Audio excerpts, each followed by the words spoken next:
আজানের পরে একটি মাত্র আমল করলে আপনার জন্য নবীজির শাফায়াত নিশ্চিত হয়ে যাবে ইনশাআল্লাহ। এটা কোনো বানানো কথা নয়, এটা বিষ্ণু সাল্লামের হাদিস। বিষ্ণু সাল্লাম হাদিসের মধ্যে এটি বলেছেন, আজানের পরে মাত্র একটা আমল করতে হবে। এই আমলটি যারা করবে বিশ্বনবী বলেছেন যে আমার শাফায়াত তার জন্য নিশ্চিত হয়ে যাবে। সুবহানাল্লাহ।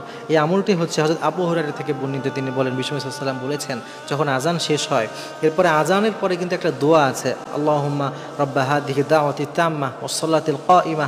এই যে দোয়াটি আছে, আতে মুহাম্মাদানিল ওয়াসিলাতুল ফাদিলা, এই যে দোয়াটি আমরা অনেকেই পারি, এই দোয়াটি আজান শোনার পরে যখন পড়া হয় বিষ্ণু সাল্লাম বলছেন তার জন্য সুপারিশ করা এটা নিশ্চিত, আমি তার জন্য সুপারিশ করব, এটা একবারে নিশ্চিত ধরে নিতে পারে।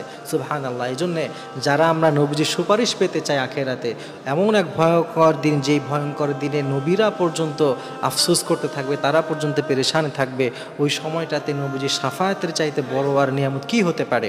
এজন্যে ওই শাফায়াতের জন্য যদি আমরা আজান যখন শেষ হবে এই দোয়াটি পড়তে পারি, বিষ্ণু সাল্লামের হাদিস অনুযায়ী ইনশাআল্লাহ তাআলা তিনি আমাদের জন্য শাফায়াত করবেন। আশা করা যায় এই শাফায়াতের উসিলা করে আল্লাহ তাআলা আমাদের গুনাহগুলো মাফ করে জান্নাত দিয়ে দিবেন।